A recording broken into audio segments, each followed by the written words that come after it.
Ultimately, I remember there being a total of 8 takeaways. I took some notes on this of exactly how to prepare for the next recession. So I just want to go through this list with you real quick. We can add it some if we feel that there might be additional tips that would help people just based on our experiences or modify as needed. So number 1 was anticipate.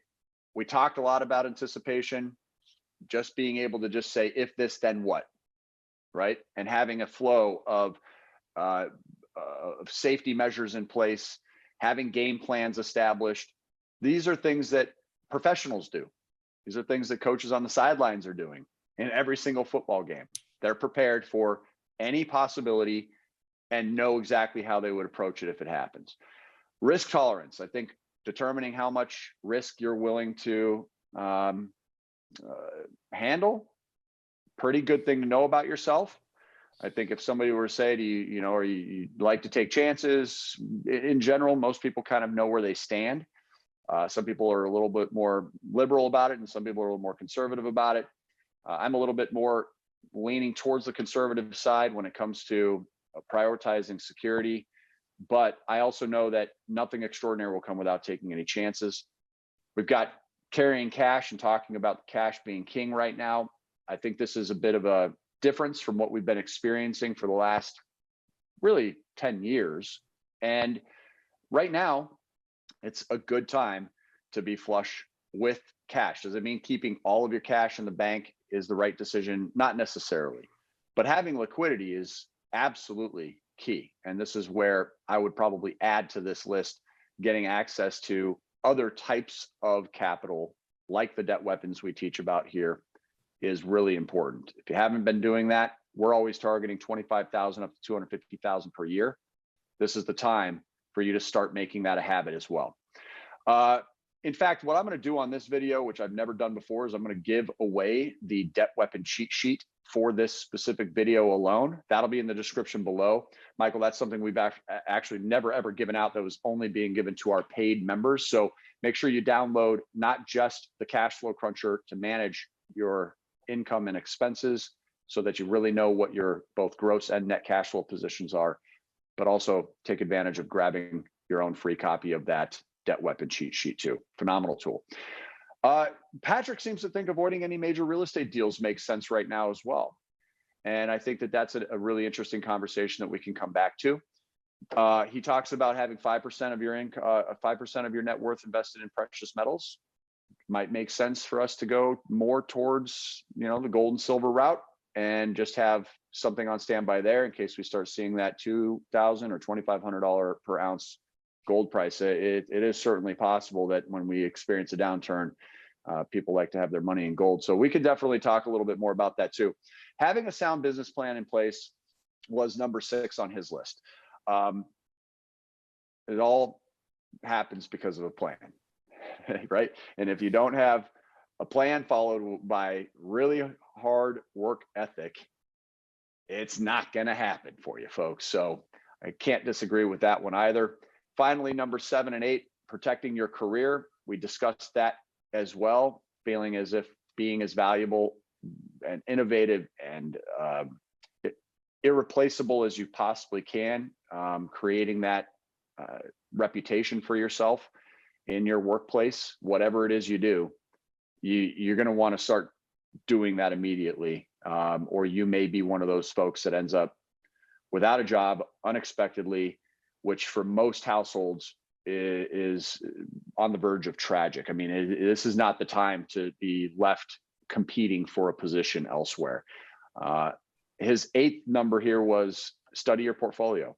Study your portfolio. Study about money. Study what other people are doing. And he adds to this at one point in his presentation that it's important right now to be very community centric. And we talked a little bit about taking care of our teams, but I also think it's just a matter of who do you surround yourself with, right?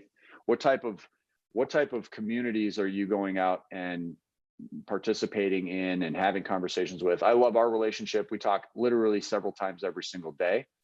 I have that same type of relationship with a number of different very successful individuals. And it's always been something I enjoy, is being able to pick your brain and learn from what you're doing. And I also really got a lot of great value from joining a lot of the real estate investment associations. I think that would be a really good community to get involved with. And I found a lot of those in various parts of the country through meetup.com. So that's another terrific resource if you're looking for community of like-minded people, just people that are success oriented. Like you said, trimming the fat, getting rid of people from your life that are not contributing favorably to your growth and not bringing you up vertically, I think is also essential right now too. So you want to go back through those one by one and offer any thoughts on those? What do you think? I mean, we talked a lot about anticipation. What are your thoughts about risk tolerance right now? Yeah, I mean, we can't speak on that for anyone. Obviously, people are going to know where they kind of fall on that spectrum. I'm a little bit more tolerant of risk, but everyone's going to have to decide that for themselves based on, length of time, obviously the amount of capital investment, as far as what their risk tolerance is going to be. I like the community. I think that that's huge. So you're always going to be, kind of who you surround yourself with, who you're rubbing elbows with, that circle of influence. For me, it's always going to be, when I talk to students, it's going to be lowest common denominator. You're going to be on par with whoever the lowest common denominator of your group is going to be. You want that floor to be as high as possible. So surrounding yourself by good, successful people. I love our relationship as well. I've got a handful of them in my life, where I can call you and, you're an innovator. I can get ideas. I can bounce ideas. I can learn from your successes, your failures. Having a small Rolodex of people like that in my world that I trust, for good, sound advice is critical. I mean, every single day I lean on that, and I've been an entrepreneur for 25 years. I know enough to know that I don't know everything. And I think it starts there, and then surrounding yourself by folks that you can lean on. So this is really segueing nicely into how you can go about making millions, not just surviving through whatever happens, but turning it into a life-changing experience for your family and possibly even future generations, creating a true legacy.